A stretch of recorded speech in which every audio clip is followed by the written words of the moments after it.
Olá, eu sou o professor Filipe Bacani e esta é a segunda prática do curso de Cálculo Numérico, onde nessa aula 2 a gente explorou o método de eliminação gaussiana utilizando troca de linhas ou permutações e viu, espero ter mostrado as vantagens numéricas que esse método oferece, de trocar as linhas e sempre evitar pivôs de pequenos em módulo. Sim? Agora a gente vai ver como fazer essas contas no computador. Veja que aqui, se eu tivesse feito com ou sem permutação, não faria diferença porque o Octave vai trabalhar com mais do que 4 casas decimais, 4 dígitos significativos. Ok? Então, para o Octave não faz diferença. O interesse aqui é falar sobre troca de linhas, como implementar isso no Octave, e de quebra falar de uma coisa muito importante no Octave, que é o uso de funções externas. Ok? Eu fiz uma função que chama-se troca de linhas e com ela você vai utilizar essa função externa que eu fiz, desde que você consiga localizá-la adequadamente. A gente vai aprender a fazer isso também. Ok? Ok, a gente vai descobrir como fazer isso. Se a gente entrar no Moodle aqui, tem códigos Octave lá. Na descrição dos vídeos também vai ter, das práticas também vai ter esse link. Desde que você esteja devidamente logado como usuário institucional, você vai conseguir acessar essas pastas. E daí nós temos a pasta funções externas e temos essa função troca linhas. Certo? Eu recomendo que você dê uma olhada como que é essa função e vai ver que não é tão complicado assim. Certo? Dá uma olhada, pega uns 10 minutos e fica olhando para ela, faz alguns testes, você vai ver que a função é simples e funciona. Tá? A gente não vai precisar, eu não vou cobrar aqui o entendimento dessa função específico, mas você vai fazer o download disso e eu recomendo o cuidado seguinte: toda vez que você pede para fazer o download de alguma coisa, dependendo do navegador e das configurações do navegador, ele pode salvar numa pasta genérica de downloads e tal. E a gente vai precisar criar uma pasta de fato para a nossa disciplina. Certo? Então, eu criei, por exemplo, essa pasta na minha área de trabalho chamada CA404 e coloquei lá a função troca linhas. Você vai salvar naquela pasta, porque é nessa pasta que você vai vir aqui. Eu estou no Linux, mas eu viria aqui, ó, navegar, área de trabalho, CA404. Escolhi ela. Pronto. Aí tudo que tiver dentro daquela pasta eu consigo acessar externamente. Por exemplo, se eu digitar troca e dar o tab, ele já mostra para mim a função, porque ele já reconheceu essa função. Certo? E se a gente olhar para essa função troca linhas, a gente vai ver o seguinte. Ela vai receber 3 argumentos. Dois números, que vão ser as duas linhas que de fato você quer trocar, e a matriz ou vetor que você quer trocar. Ok? Então, por exemplo, quando a gente tem, e a gente vai aplicar isso, né, este método de troca de linhas, na matriz, né, e nos problemas no sistema da aula 2. Aula 2. Agora, vamos lá. Eu já tomei a liberdade de escrever. Estou dando clear aqui só para a gente poder limpar tudo que tem salvo anteriormente. Eu já escrevi a matriz A, o vetor B e também a matriz U e o vetor C. Tá? A gente fez isso na primeira prática. Dê uma olhada caso você tenha dúvidas, mas isso aqui era para para ser uma coisa que a gente já sabe fazer. Se você tem dúvida, eu recomendo que você olhe a prática 1, que lá tem a explicação direita disso. Tá? Agora nós temos os vetores, né? A matriz U, o vetor C, matriz A, vetor B. Então, troca de linhas, vai receber, por exemplo, vamos trocar as linhas 1 e 2 do vetor C. Olha o que ele me retorna. Entendeu? Me retornou o vetor C com as linhas 1 e 2 trocadas. E de forma a argumentação que eu fiz na aula 2, a gente sempre vai evitar pivôs de módulo pequeno. Sim? Então a gente vai precisar trocar essas duas linhas. Ok, então vamos trocar essas linhas. Veja que aqui eu posso fazer qualquer coisa que eu quiser. 1 com 3. Ele vai fazer. Mas o vetor C continua exatamente o mesmo. Veja, porque eu não associei a nada. Então se eu fizer C igual, troca linhas. Eu vou trocar as 2 e 3, que é o que a gente quer fazer. E o vetor C, né? Ele retorna o vetor C com as linhas trocadas. Ok? E a mesma coisa para o vetor, para a matriz U, né? U vai ser a troca de linhas, 2 com 3, da matriz U. Ó, tá vendo? Ele trocou. Aqui, ó. Trocou. Então a gente já tem o suficiente para a gente poder prosseguir. Feito? Só vou copiar isso. Colar aqui.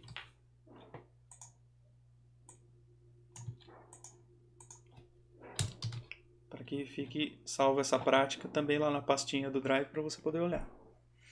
E poder fazer você mesmo e tudo. Ok, então nós temos matriz U, vetor C. Agora, o que a gente tem que fazer agora? Nós temos que, a nossa etapa de eliminação tem que matar esse cara aqui. Mas eu preciso da matriz nova, né? Vai ser o seguinte.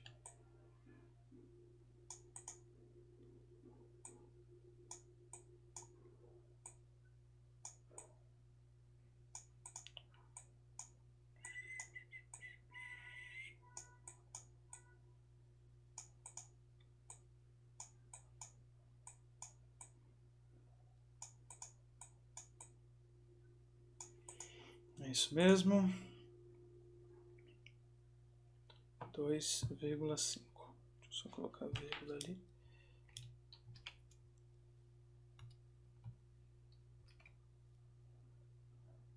Dois e meio.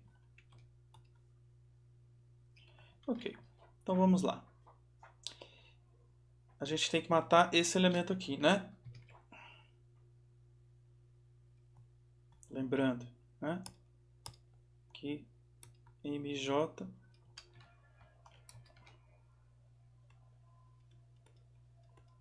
é AIJ dividido por AJJ. Ok? Então, a gente vai utilizar isso e vai proceder da mesma forma que a gente fez na aula 1. M3, 2, quer dizer, terceira linha, segunda coluna, vai ser igual a U3, 2 dividido por U2, 2.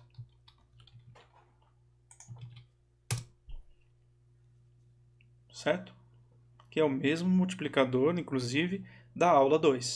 Se você olhar lá na aula 2, você vai ver isso. Seja no vídeo, seja na anotação de aula que eu também coloquei, da aula 2, que eu também coloquei lá no Drive. Ok, então a gente vai ter que a nossa operação vai ser linha 2, linha 3, perdão, vai para ela mesma, menos M3, 2, linha 2. Vamos lá então.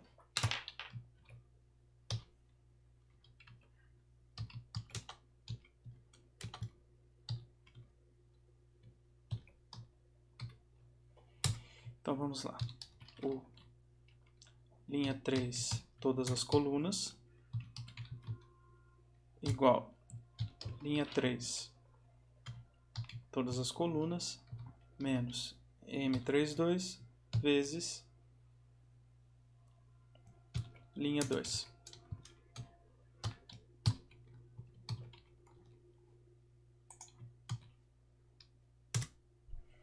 Ok? Eliminamos esse cara aqui. E a gente, ao fazer isso, alterou essa linha 3. Eu vou ter que fazer a mesma coisa do lado direito também. C3 igual C3 menos M32 C2.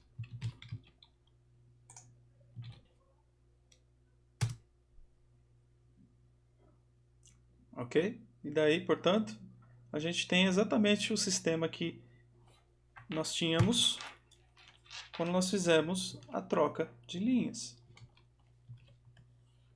Vai ser esse sistema aqui, ó.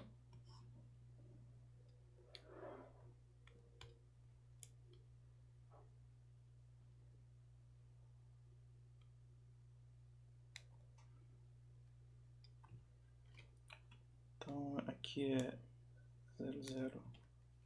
0002.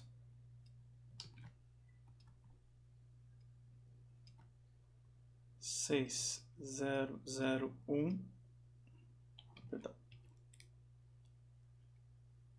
6002 0. Aqui é a minha matriz.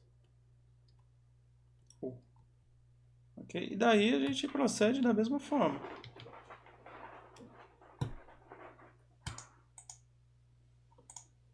A gente vai proceder exatamente da mesma forma. Quer dizer, mas eu vou repetir o argumento porque ele é importante, né? Se o x é igual ao meu vetor c, ao aplicar dos dois lados a inversa da matriz U, que existe porque ela é uma matriz triangular superior, ao aplicar a inversa pela esquerda, no caso da multiplicação de vetores e matrizes, a ordem importa. Sim? Então, cuidado com isso. Então, vai ser identidade, isso aqui é identidade, vezes a inversa de U, vezes o vetor C. Então, a gente vai ter que x vai ser U elevado a menos 1 vezes o vetor C.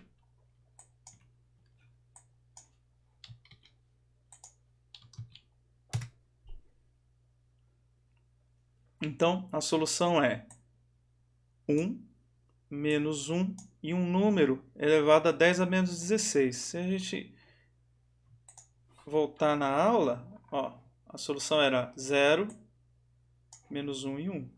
Então, estamos bem, né? Se a gente for calcular o resíduo igual B menos A vezes X.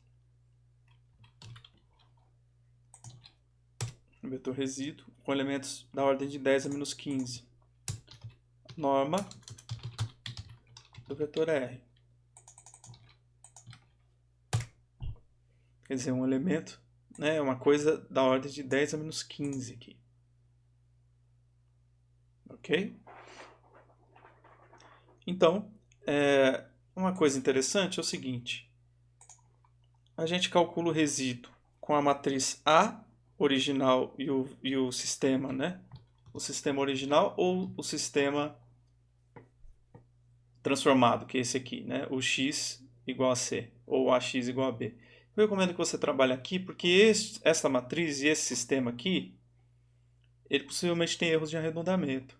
Então, é recomendável, do ponto de vista teórico, matemático, este sistema, que é o ax igual a b, ax igual a b, é semelhante, ou seja, ele tem exatamente a mesma solução que esse sistema aqui. Mas, ao obter esse processo aqui, essa matriz, ela teoricamente é semelhante ao sistema anterior. Esse sistema é semelhante ao sistema anterior, mas só que Na prática, a gente viu, por exemplo, que a solução tinha um elemento que era 0, que não deu exatamente 0. Deu uma coisa muito pequena, na ordem quase na precisão da máquina, que é o menor valor que a máquina consegue guardar. Mas, né, a gente vê que, mesmo a gente procedendo de forma certinha, ainda pode existir erros ainda de arredondamento. Então, recomendo que você trabalhe e calcule o resíduo sempre utilizando as matrizes A e B, a matriz A e o vetor B original, o sistema original. Ok? Mas a gente poderia também fazer C menos U vezes X. Veja, esse é o resíduo original, esse é o resíduo. Veja que a diferença não é tanta, né? Quer dizer, um vetor que era um elemento que era 0 ficou muito pequeno e tal. E a norma vai ser a mesma coisa.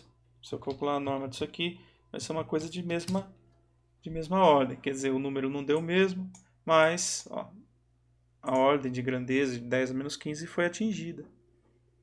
Ok? Essa aula é mais simples, mas eu fiz questão de colocar uma prática para isso, para que a gente possa entender como é que funciona na hora que você começa a trabalhar com funções externas. Ok? E os trabalhos, as tarefas que a gente vai fazer no futuro vão utilizar coisas desse tipo. A próxima tarefa, por exemplo, vai com certeza utilizar essa função troca-linhas e muitas outras, que eu vou fazer e vou disponibilizar para que vocês não tenham que codificar isso. Ok? Bom, então é isso. Obrigado. Até a próxima aula.